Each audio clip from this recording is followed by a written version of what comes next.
एक गांव में ब्राह्मण दंपत्ति रहते थे। दंपत्ति के 2 बेटे और 2 बहुएं थीं। दोनों बहुओं को लंबे समय के बाद बेटे हुए थे। इतने में शीतला सप्तमी का पर्व आया।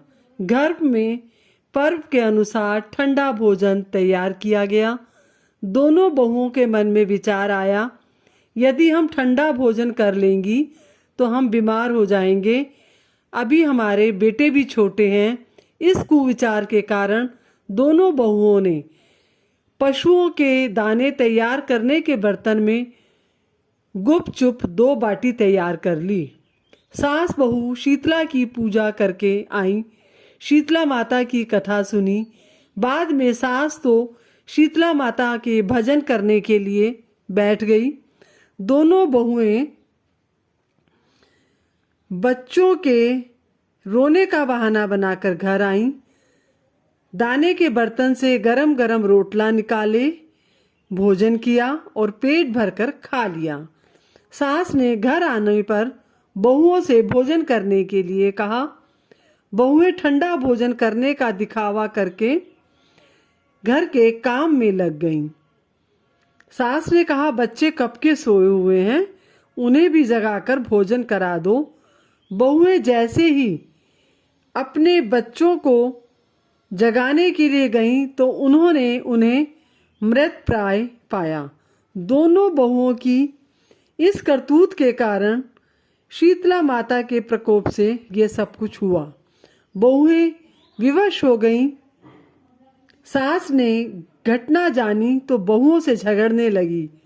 सास बोली कि तुम दोनों ने अपने बेटों की बदौलत शीतला माता की अवहेलना की है, इसलिए अपने घर से निकल जाओ और बेटों को जिंदा और स्वस्थ लेकर ही अब इस घर में तुम कदम रखना।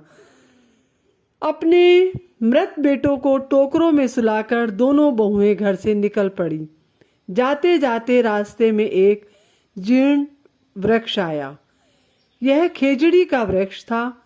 इसके नीचे ओरी शीतला दोनों बहनें बैठी थीं। दोनों के बालों में विपुल प्रमाण में जूं थी। बहुओं ने थकान का अनुभव भी किया था। दोनों बहुएं ओरी और शीतला के पास आकर बैठ गईं। उन दोनों ने शीतला ओरी के बालों से खूब सारी जुएं निकाली। जुओं का नाश होने से ओरी और शीतला ने अपने मस्तक में शीतलता का अनुभव किया। कहा, तुम दोनों ने हमारे मस्तक को शीतल किया है, वैसे ही तुम्हें पेट की शांति मिले। दोनों बहुएं एक साथ बोली कि पेट का दिया हुआ ही लेकर हम मारी मारी फिरती हैं, परंतु शीतला माता के दर्शन नहीं हुए। शीतला माता ने कहा, तुम दोनों पापनी हो, दुष्ट हो, दुराचारणी हो। तुम्हारा तो मुंह देखने भी योग्य नहीं है। शीतला सप्तमी के दिन ठंडा भोजन करने के बदले तुम दोनों ने गरम गरम भोजन कर लिया। यह सुनते ही बहुओं ने शीतला माता को पहचान लिया।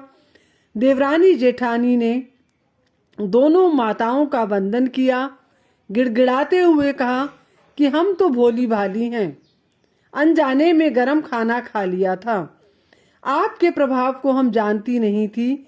आप हम दोनों पर कृपा करें और हम दोनों को माफ कर दें। पुनः ऐसा गलत काम हम कभी नहीं करेंगी।